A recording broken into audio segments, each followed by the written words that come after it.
Welcome to another edition of the Garrett Mason Show. I am your host, Garrett Mason. I have to say, the last week for our show was super successful. We had a couple of viral clips that went around online. We're very, very proud of that. Our staff works really hard to put out really good content for you. And we're thrilled that we got a lot of traction on some of our clips. We need you to like and subscribe on YouTube. That is what the algorithm loves. So if wherever you get your podcasts, go on YouTube, click like, click subscribe, go on all the socials, X, everything basically, X, TikTok, all of it. Go like, subscribe, follow us, and you'll get all the content as soon as we release it. I guarantee you will not be disappointed. Now, today, we are doing our first in-person, in-studio interview with a very good friend of mine. Heidi Sampson is a former scientific researcher turned educator. She is first and foremost a wife and a mother who homeschooled all of her children and many others for nearly 30 years. Former Governor Paul LePage appointed her to the Maine State Board of Education as the first homeschooler ever to be appointed to a state education board. After her term on that board expired, she ran for the Maine legislature, where she served as the ranking member of the Education and Cultural Affairs Committee. After leaving the legislature, Heidi co-founded the Maine Education Initiative, an organization that fights for the rights of parents and students and works to restore public trust and academic excellence in Maine public schools. I am thrilled to welcome my friend and champion of education, Heidi Sampson, to the show. Thank you for being here, Heidi. Thank you, Garrett. This is fun. And I didn't realize this is your first in studio. It's my first in studio interview. That's a big deal. It is, and I wouldn't do it with anybody other than you, to be honest. Very sweet. For everybody at home. Later. Excellent. For everybody at home and listening online, Heidi and I have a personal history. We're very good friends, but we served together in the Maine legislature. And she's a family friend. She knows both my parents. She knows my family. And I consider her one of the people that I go to anytime I have a question about education. And I think a lot of people across the state do as well. But, I wanted to bring Heidi in today to talk through some of the major success that Maine Education Initiative has had. Heidi, maybe we just start by, I really want people to know about your history, about how you got involved in homeschooling your kids. I mean, you literally ran an old-fashioned one-room schoolhouse on your farm. And I think it would be wonderful for you to tell people how you did that, how that came to be, and how you landed to where you are today. Wow. Okay. Well, it's actually a pretty funny story. Yeah. I've heard it, but others haven't. Has many twists and turns, and I'll try and condense it.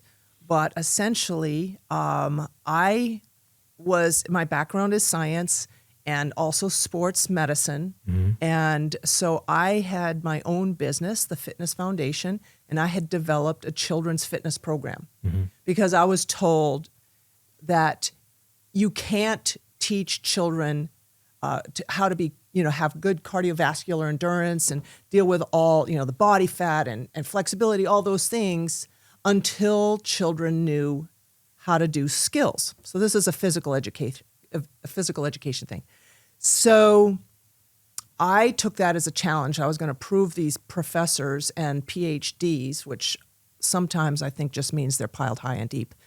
And I was going to prove them wrong. Yeah. So I started to do some research in my local area, and one of the places was the elementary school. And so I had the buy-in from the principal and the superintendent of the district. I started a wellness program there, but the children's fitness program was a big deal, and we had literally just gone national. So I was traveling all over the country, and I had a little boy in school, and he had just turned 9, and I was constantly reinventing the wheel when I would get home with him. And it was frustrating, but I figured, that's my job. I'm just going to be very present in the school and work with the teacher and do what you're supposed to do as a parent.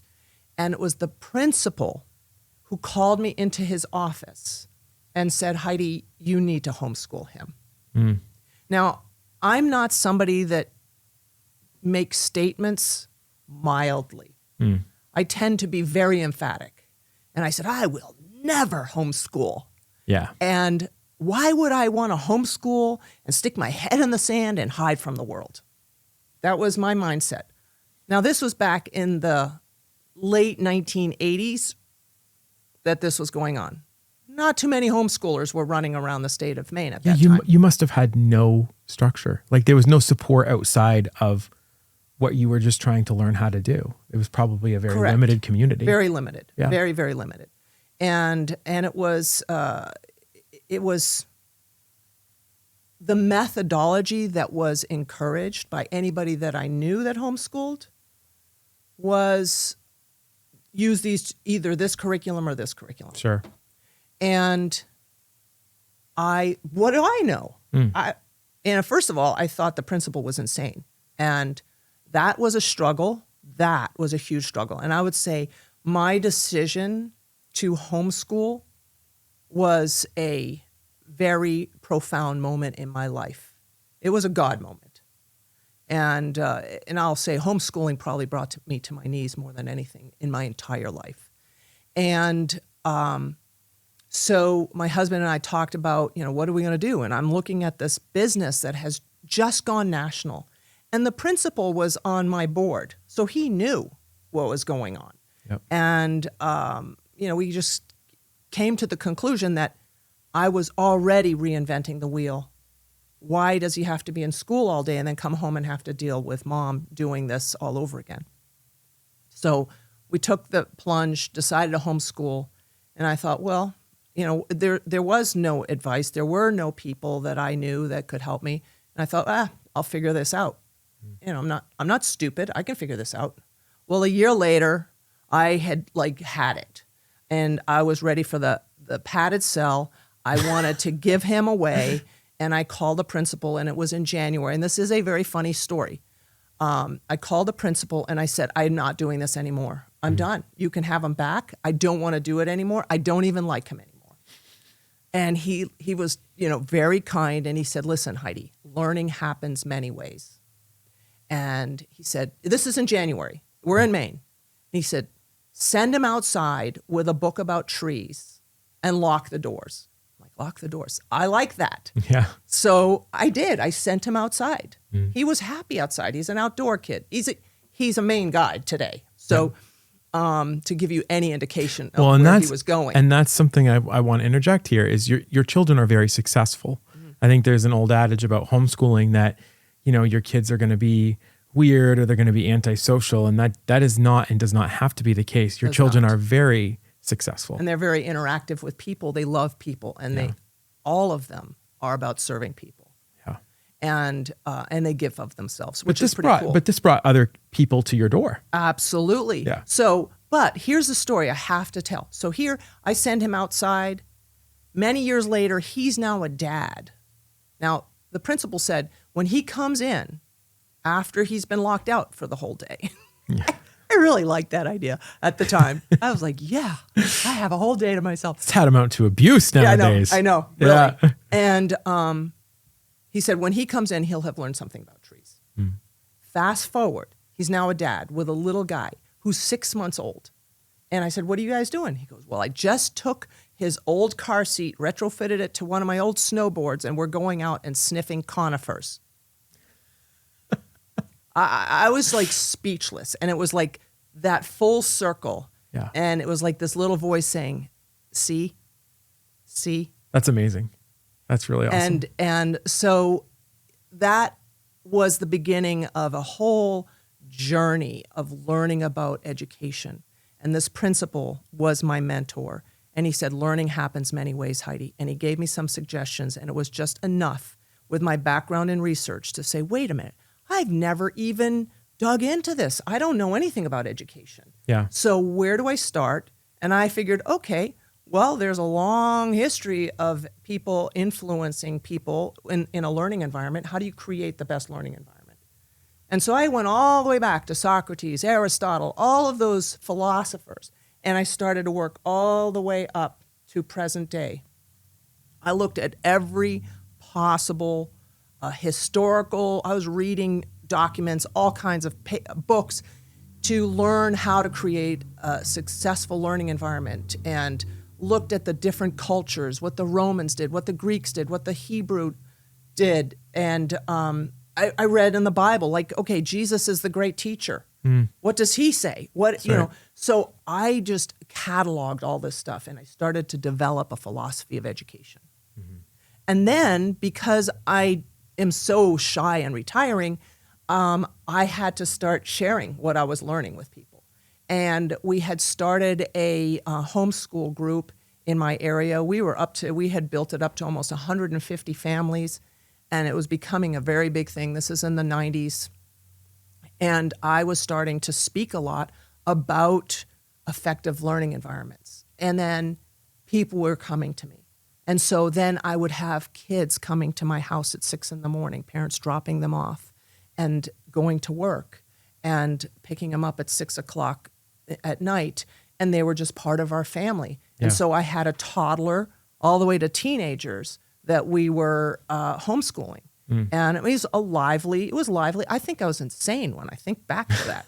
But you're living on a farm. The kids can go outside and get the ants out of their pants, so to speak. They learned how to manage and regulate their energies. I had kids move up from Maryland to live with us who were all on medication and had ADHD. And we got these kids off of the medication. They learned to self-regulate, and they were all prepubescent boys. I had a house full of prepubescent boys. Which is almost illegal now. You can't be a prepubescent boy. You know, that's almost illegal. So, and boys will be boys, and they should be boys. So we had books in the house like the Dangerous Book for Boys and the American Handbook for Boys, and they spent a lot of hours figuring out how to do and how to create things outside in the woods of Maine. It was just awesome. Yeah, and it's amazing to know that somebody pioneered that, because I think you fast forward to today and what that environment looks like. You see families grasping for alternatives everywhere. Yep. You see, homeschool co-ops run by churches that are flourishing, new ones starting all the time. You see little small Christian schools like mine growing. And I think there's a reason for that. You're seeing homeschool numbers go through the roof. And I think the reason is people are sick of the woke garbage, the political leftism that is being shoved down children's throats, and kids are being completely indoctrinated in their schools. That's not to say every teacher is bad. That's not to say every school system is bad, but public education is becoming less and less of an option for a lot of families. And you combine that with the fact that there's a lot of families who don't have to adhere to a traditional schedule anymore. Parents can work from home. They can work in other states while they're sitting in their living room. And parents just don't have, they have just chosen to not have their children in a traditional school setting. And so the traditional public school is failing on a lot of levels. And it's also a product of the times that we live in, is that the brick and mortar school is becoming less and less of a preferred option for a lot of families, this is where I want to bring Maine Education Initiative in. You and I worked together in the legislature. We both served on the education committee at different times. And I think you and I may have seen a lot of this stuff beginning to happen back in that 2010 to 2016. Absolutely. The change happened then. Yeah. And I think that's when we started to see those things. Your work on the Board of Education was heroic, because as one of the people that voted for you, I knew who we were sending you in there with. Yeah. And it was very, very difficult. I think the verdict's out on that still. Yeah. Yes. Yeah. Poll those people. I don't know. I think the verdict's been in for a long time. But I want to share a story with you that I know that you know, and then I want to show a video. My mom, who you know, was very much a public servant. She loved our little town. She would do anything that she could to help our town.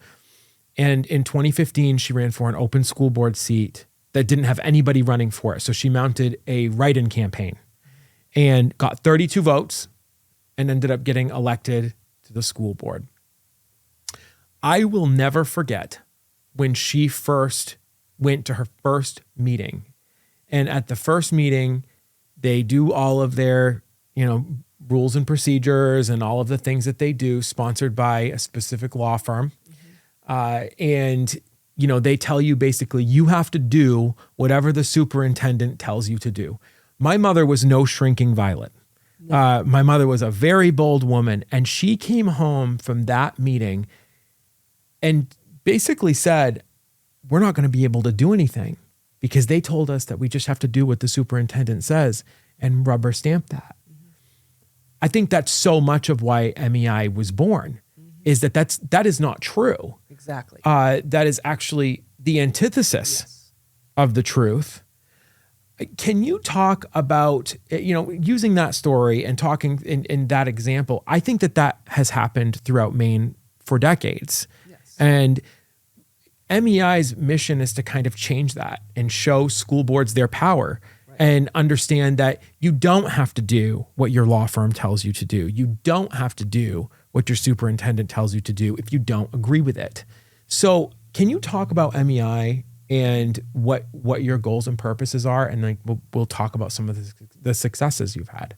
Well, ultimately, MEI is created to foster academic excellence. But how does that happen? Well, the people who are in charge have control over that. Yeah. And that's your school board, your directors of the district. They are in charge. They direct the district. And we're lucky in Maine. Not everybody has that. Mm-hmm. Not all states have that. And Maine is very locally controlled. Yes. And therein lies our opportunity. And they don't have anyone they're accountable to except the voters. Yeah. However, they're led to believe that it's the state, it's a superintendent. When they say they're accountable to the kids, how can you be accountable to the kids? That's just foolish. But what they are never shown, which blows my mind, is the actual law that gives them their authority. Yeah. They don't show them that. Oh, well, that's convenient. So that's where I came up with a mushroom principle. Yes.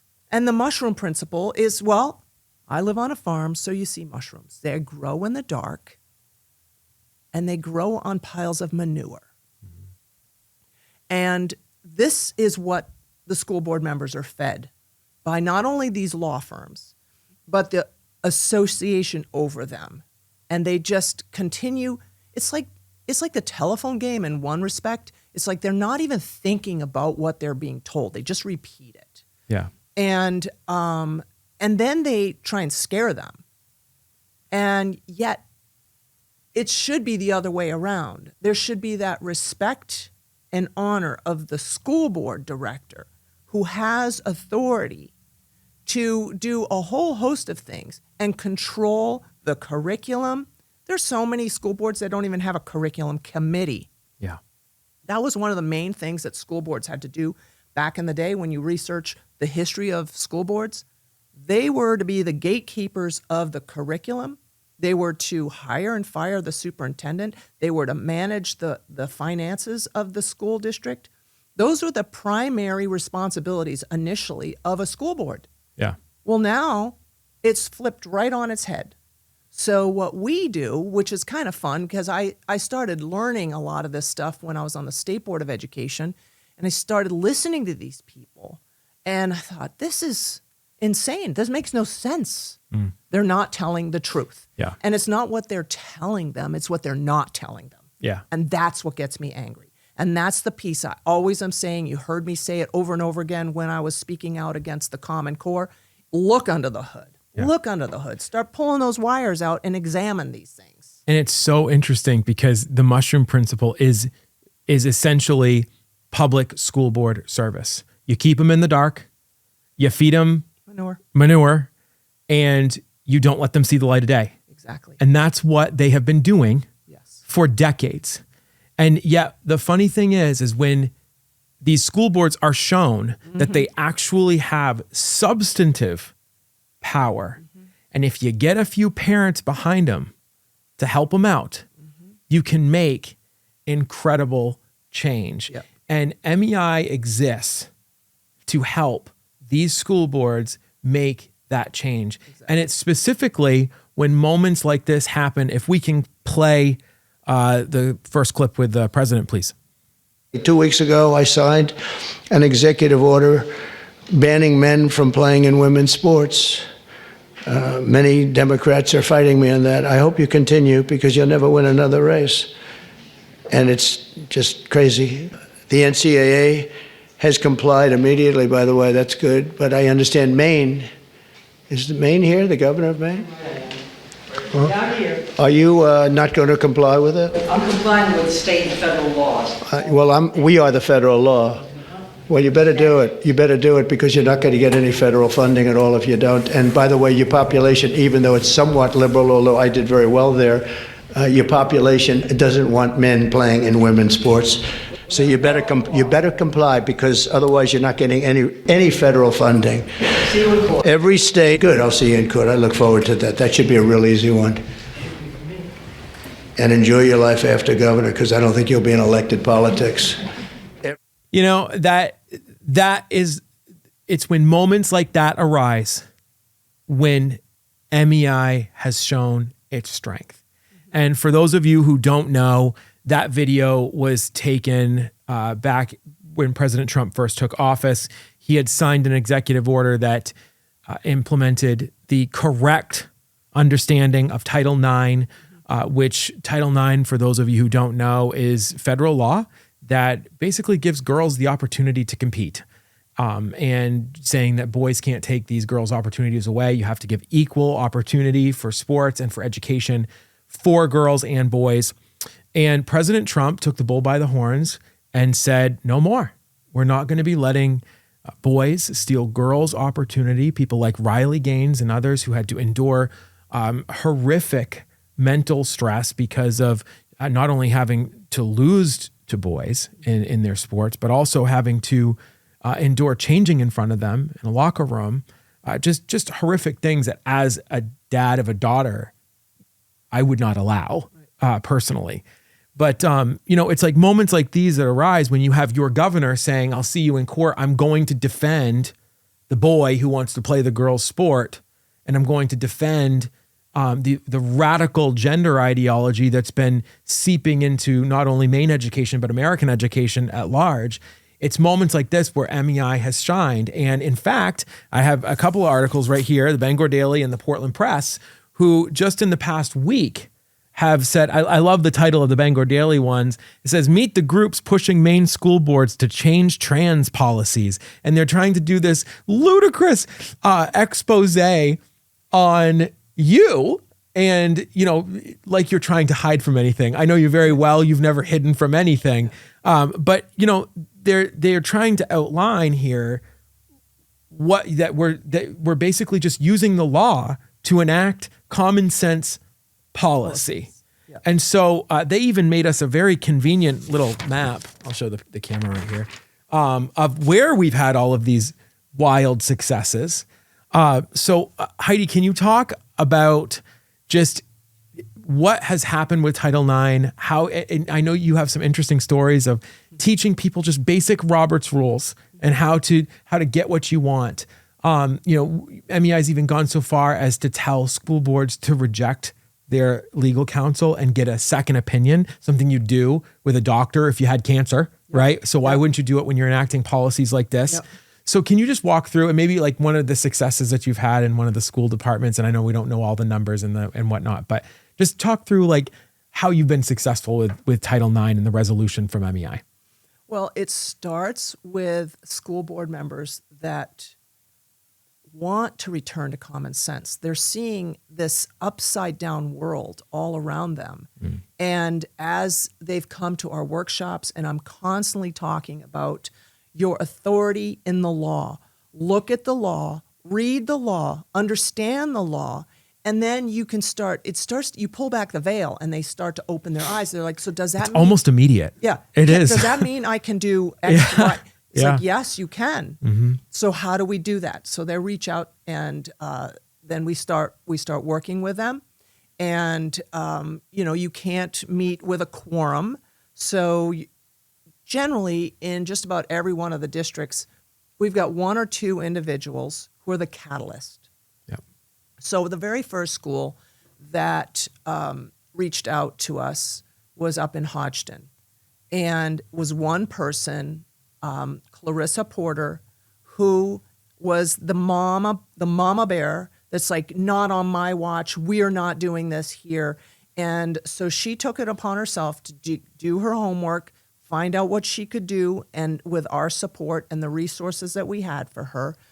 And that was early on. That was in April. So we had only been really up and running since January, so officially.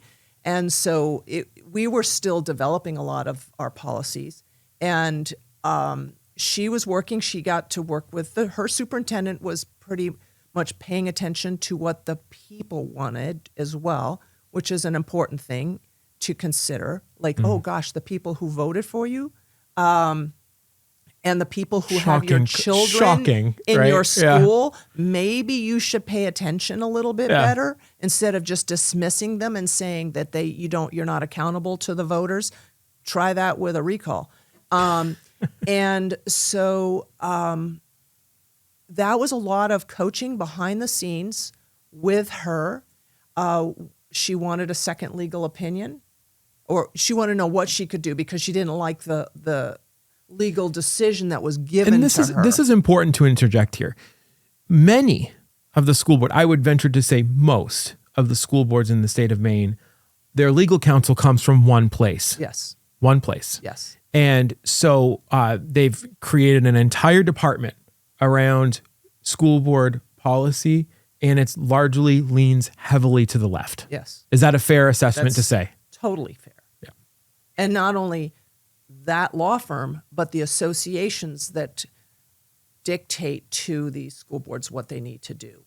Now, keep in mind, they're not elected. There's no legislative authority that they have, but they have all this sway over these people. Yes. And so it's this circular reinforcing sort of thug-like attitude. It's like we have the association doing this, and then we have our minions doing this, and then we'll bring on our attorneys to reinforce. Well, it's an echo chamber. It is an echo chamber. It's an echo chamber that's been built over 30, 40 years. Exactly. So there's a lot of distaste amongst a lot of school board members listening to this echo chamber when it doesn't even make sense. Common sense wise, you're like, this doesn't line up. So anyway, we worked, for quite a while trying to find a law firm that would be willing to work with these school board members. So I found one, and because most of them are scared to death. yes, and They're scared to death. 5 civil attorneys that I met with, and they agreed to work with us. Yeah. So to Hodgson, they brought one of those attorneys there. And it was interesting because when they went in, the school board member, Clarissa, wasn't sure. I mean, it was a contentious issue, even up there in Aroostook County. And she wasn't sure that she was... Can I interject one thing? Yeah. It's not that the issue is contentious. It's that what happens is all of the people come in and they say, you're going to lose your funding. The school department's going to be sued. The scare tactics. You're going to get recalled off your school board. It's all of the threats and intimidation so commonly found on the left. And when those things started to happen, and the first department, in this case Hodgson, started to say no. Yes. Exactly. That's when I think the dominoes started to fall. Right. Yeah. And they have some smart people there, obviously, but they brought in this attorney who laid out soup to nuts everything they had to take into consideration. And it was so amazing because going into it, I had talked to her and she's like, I don't know. I may have a second. I'm not sure. She came out with a second on her motion and it was unanimous. And there had been no discussions, they didn't ask questions of the attorney because they had 100 and some odd people in the gym and they were trying to rush to get out to them. So they cut all the questions. And so without any discussion, just listening to this attorney's presentation, they went out and passed a resolution to return to the original language of Title IX, which is male and female. Which MEI provides. It's all stock, it's all ready to go. And, once Hodgson happened, then others were then calling others us. started to go. Yeah. And it's our friend Alvin Lee from Courage is a Habit. Yep. He talks about this all the time. Is like if you just have a little bit of courage and you continually practice, it becomes a habit and it becomes easier. And we've seen, well, I should say you've seen so many parents like who have come forward and said, I want to do something. My kid's not in a great place in their school, and these policies are the reason why. Whether it be some of the trans radical ideology that's going on in schools, or we're just going to teach everybody how to address their feelings and not do math. No matter what the issue is, they start to stand up, and it becomes a lot easier. Yeah. And you're bringing up an important point that we need to interject here is the parents, that parent factor. So we're working with the school boards, but we work with the parents as well. That's right. And educate the parents and get them engaged, and then come and support your school board to do the right thing. Yeah. And when we first started because this, they need the help too. Oh, the big school board time. members are just people too. Big time. And they need the support. Know that the voters are behind them, and that there's people who are gonna stand by them as they cast that vote. Sometimes in the face of sheer lunacy from the left. Yeah. And I have to say, I am so sick of hearing from one law firm who also happens to represent the unions, and who are bullying school board members, brutally bullying them. And, I just want people out there to know that if, no matter where you are in Maine, if you feel helpless, this is the lady who can help you. And, the power lies within the school board. It doesn't lie with the superintendent. It doesn't lie with the state of Maine. It lies with you. Exactly. And if you allow the leftist lawyers and the superintendents and all of these people who are getting scared that their power is going to be taken away, if you let them run you, they're going to try to indoctrinate your children. Exactly. That is what they are going to do. And the other thing too is somebody who didn't go to public school for a lot of these reasons back in the 90s and the early 2000s. That's the decision that my parents made for me, and I'm thankful that they did. For someone like me, you have to reclaim these public spaces. They're not for just one group of people who have leftist ideology. These are public schools that are made for everyone. And I think that MEI is taking a really important step in making sure that these public spaces are for everyone, not just for a select few, or not for ones whose only their kids go to that school. Like, we all pay property taxes. Right. They all go to the school. Like, they're our schools together, not just... They are our future civil society. That's right. Those children that are in school today, That's right. in just a few years, are going to be impacting our civil society. Yeah. And our government in every aspect of life. And what are we doing to them? Yeah. Are we actually preparing them to live their life to the fullest, which means understanding what your talents and gifts are and being able to develop them?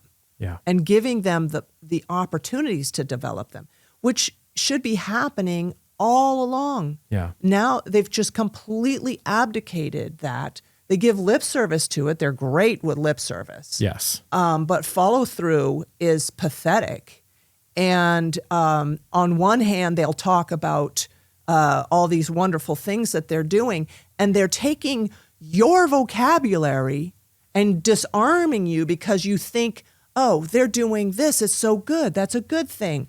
Yeah. And then they're weaponizing it and flipping it on its head. And they're not, as Alvin Louis says, they're not using your dictionary. Yeah. Yeah. They take your words and they twist them with their own meanings. And that's happening everywhere. And it's for the first time, there's some pushback that's happening. And you look back at that moment with Governor Mills in the East Room at the White House saying, "I'll see you in court." Yeah. And knowing that we here in Maine didn't, conservatives and just people of common sense didn't have anybody in our state standing up for us. It was so awesome to watch MEI do that. Well, it's interesting because the Bangor Daily News reporter, and then there was a recent story again where they asked the Maine Human Rights Commission, what are they going to do? Are you going to go after these schools? Yeah. No. And then the more recent one, and I can't remember who wrote it, but there was some reference to the preeminence clause in the Constitution, which is the very argument that we use with the school boards on the Title IX side of things. So I have to be perfectly clear. There are risks on both sides. Sure. There's a risk if we're going to only pay attention to the Maine Human Rights Act, which is a conflicted law. I keep saying it's a conflicted law. It's an anti-discrimination law. You're not supposed to discriminate against sex. That was there for a long time. In 2019, they changed when I it. first came on the legislature, I remember this in front of my committee, and I thought, this is insane. You're going to add gender identity? Well, you can't have both. Yeah. One or the other. They went ahead and just passed it because who cares about the law and what makes sense? So that has to be litigated at some point. But on the other hand, you have Title IX that has 50 years of legal precedent. And we don't know where this all is going to settle out. And that court case with Trump's, with the feds and the state of Maine has to go through the process. Yeah. Well, how long is that going to take? Yeah. In the meantime, we've got girls getting injured. Yes. Girls losing opportunities on the athletic field. But not only that, you've got girls being subjected to boys in their spaces. You just had that case. I mean, this isn't in a school, but you just had that case in a Gold's Gym somewhere down south or out west. And, you had this woman who was clearly traumatized with a man who walked into a woman's space and started to undress in front of her.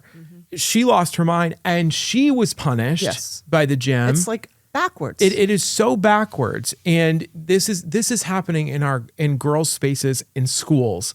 And you look at that, and you as a mom of a daughter, me as a dad of a daughter, I'd probably be in jail. I'd probably be in jail if something like that happened, because it's just not acceptable. I'll even tell you my own story. We were at a place in Portland for my daughter's 5th birthday. And I was waiting for my wife and my daughter outside of the ladies' restroom, and a transgender woman walked out of the restroom. We left pretty quickly, and the management knew why we left. Yeah.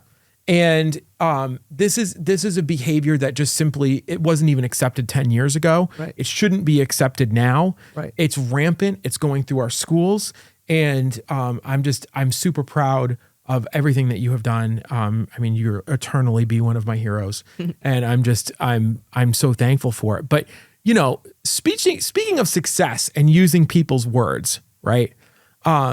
We've seen some very good success in Maine with our own Department of Education, not necessarily on the local level, but on the state level, of narrative shift and winning the narrative. And so I want to show this video. It's a little long. I want to show this video produced by MEI that talks, that kind of catches the Department of Education cold in their tracks. So. For years, Maine's kids have been falling behind. Test scores plummeting, rankings in the gutter. Educators in Maine are trying to. But while the crisis grew, the Maine Education Initiative was sounding the alarm. Our Decline in K-12 report laid it all out. Decades of failure, wasted funding, kids left behind. But the Maine Department of Education denied the truth. No plan, no answers. Instead, their commissioner said, academic learning is going to take a back seat to social-emotional learning and programming on gender and race. Academics took a back seat while our kids fell further behind in the basics. The Department Department of Education has failed the state of Maine. Leadership failed our students, and it only got worse. Now they know they were wrong, and with an election coming, they're trying to cover it up. State educators now trying to make a course correction. And they hope to do it with a new Back to Basics plan for K-12. Hiding behind new slogans, talking about going back to the basics. But it's not reform, it's a rebrand. They ignored the data, they ignored the parents, they ignored the teachers who spoke up. And now, Maine's children are paying the price. Maine kids deserve real answers, real leadership, not excuses. Demand better for Maine's future. Join the Maine Education Initiative, because our kids can't wait.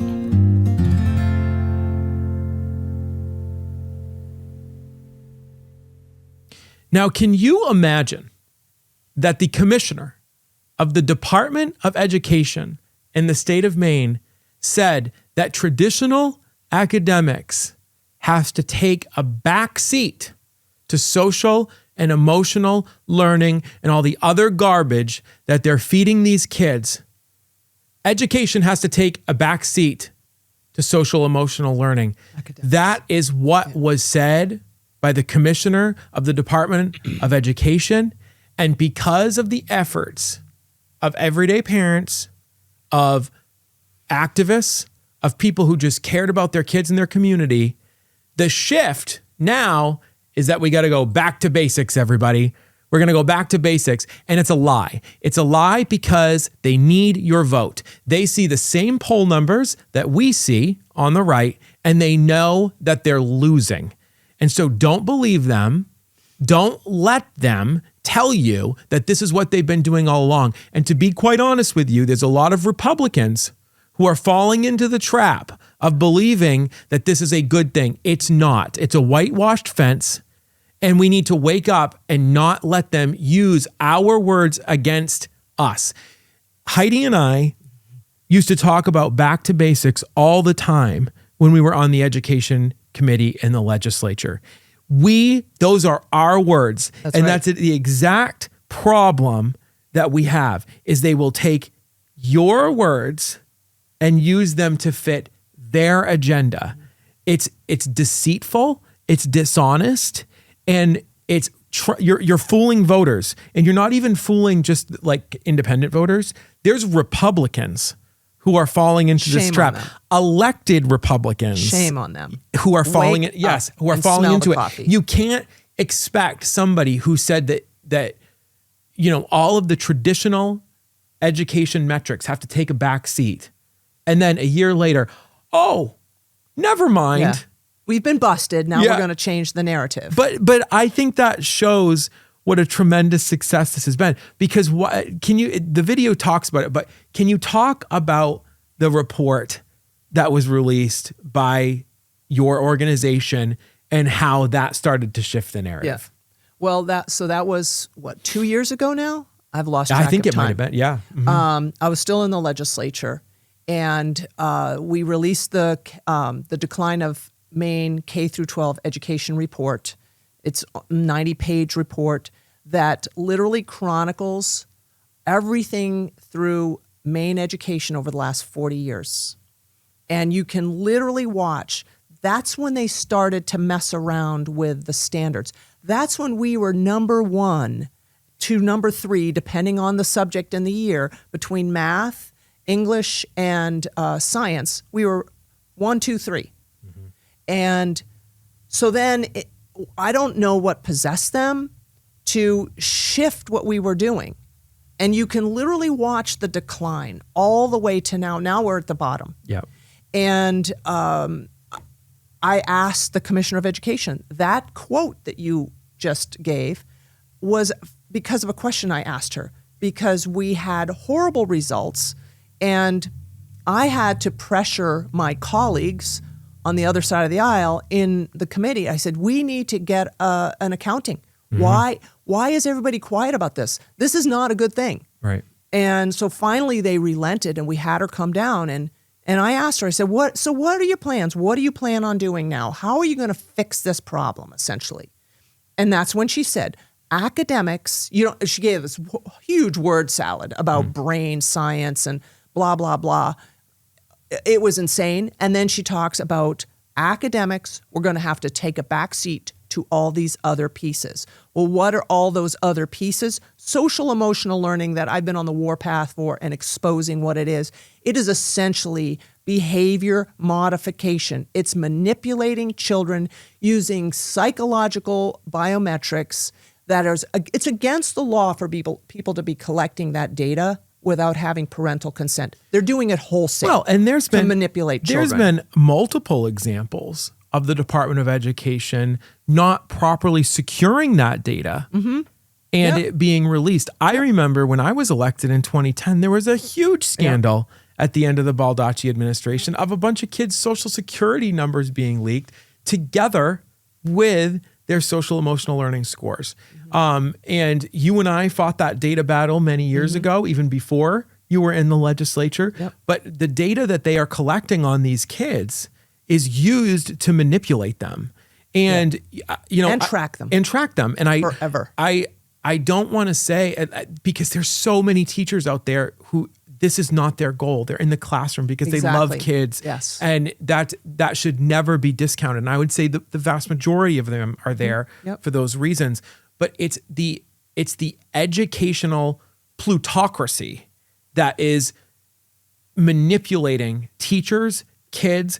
You combine that with the teachers union and people like Randy Weingarten at the federal level, like it's a toxic soup. It's a toxic soup. And Maine Education Initiative exists to reclaim those public spaces for common sense and for the protection of children and for the protection of their families and for a betterment of their community. Obama's education commissioner, and I wish I could remember his name, said something that I actually agree with. I can't remember now. But he thought that communities should be designed around the school, not just about, not just for like public education, but like you should use it for like some community thing, like whether, there should be. Well, we're getting that. School-based health centers, not the really a good thing. The school-based health centers and all that stuff is a side shoot of some of that. But one of the things that I do agree with on that concept is that it should be a public space for everyone. And for so long in public life in Maine, it has been a place only if you agree with our ethos can you be part of this. Yes. I've seen it happen in my own town. Yeah. The members of the school board, both past and some still present, have basically said, if you're not part of our school system, we want your money, we don't want your ideas. Right. And that has been going on for far too long. And I think MEI is a good bridge to allow everybody to be involved in our future. But also our responsibility, our MEI, is to expose these guys, these frauds. They're frauds. Back to basics, that's a bogus lie. Because even Commissioner Macon recently stated that, we're not going to stop doing all these other things. Yeah. Figure out what it is that you want to be doing. And you can't be doing both. If you're going to go back to basics, you have to get rid of half of that garbage. Yeah. You can't be doing this whole psychoanalyzing children and then using that data to manipulate them to do certain things and think a certain way and use certain vocabulary. It's bogus. Yeah, it totally is. Anyone that's an elected official that thinks on our side, that think that this is a good thing, I need to have a conversation with them. Yeah. Because it's like, are you kidding me? You cannot have both. You don't understand how much this has completely sucked the oxygen out of the air in the school. This is all they're doing. Yeah. And the teachers, even I've talked to teachers who have come out of that. They don't even realize they were baked in the loaf. Yeah. They were part of the problem didn't know it. And it's devastating to them. I think we're thinking of one of the same people. Yes. And this woman is an incredibly wonderful teacher, wonderful person, and was baked in the sauce for 30 years and came out of it and realized, what did I do? When she realized it, it was devastating. It was devastating to her. Yeah. And, I really think that we're starting to see some common sense being brought to these school boards because at the end of the day, the people in those school board seats, the local elected official, is the one who can make this decision. They're the ones. They just have to have the courage and the braivy to do it. And a roadmap on how exactly. to do it. I'm like, here's some resources that you can use. Yeah. I mean, they've been so, the whole philosophy of education has been so eroded through this process that we have to rebuild that. So I think it's kind of interesting that I spent like 10, 15 years researching the best approaches to a learning environment. Mm-hmm. That's not being wasted because it's in there, and I'm coaching these school board members on a daily basis. Yeah. And there's a lot of offline chatting of just very, very basic questions and walking them through a thinking process, and then they come to a conclusion. And then it's like, okay, so here's a resource that you can apply here. Absolutely. And so it's a big mountain to climb, but just like with everything, it's one step at a time, and we're starting to see it exponentially increasing the demand, which is exciting. Yeah. So I'm going to need more people helping me. You taught me this. How do you eat an elephant? One bite at a time. Yeah. And that's what's going on here. Yeah. But I want to say thank you. Unfortunately, we're out of time. But I wanted to say thank you. I mean, this is incredibly important work. And I'm just proud. I'm proud of you. I'm proud of what you've accomplished. And I'm so proud of what the entire staff at MEI is doing. We have a pretty amazing team. Yeah. I could not be doing any of it without that whole team. Yeah. They all play a role, and it's pretty phenomenal. Heidi Sampson, she is the co-founder of the Maine Education Initiative. Thank you for joining us. Thank you. If you want to learn more about the Maine Education Initiative, and if you're a school board member who needs some help and would like to institute some of these policies, especially when it comes to Title IX, you can go to fixmaineschools.com. That's fixmaineschools.com. There you can reach out to Heidi and the entire amazing staff at the Maine Education Initiative. And with that, that's our show for today. I want to remind you, please go on YouTube, like, subscribe, all the socials, Facebook, Instagram, TikTok, Twitter, or I'm sorry, it's not Twitter anymore, it's X. But please go and subscribe to everything. It helps us with the algorithm, helps us push our content out so even more people can see it. So once again, we're having a blast. We hope you are too. I'm Garrett Mason. This is the Garrett Mason Show. Thanks for listening.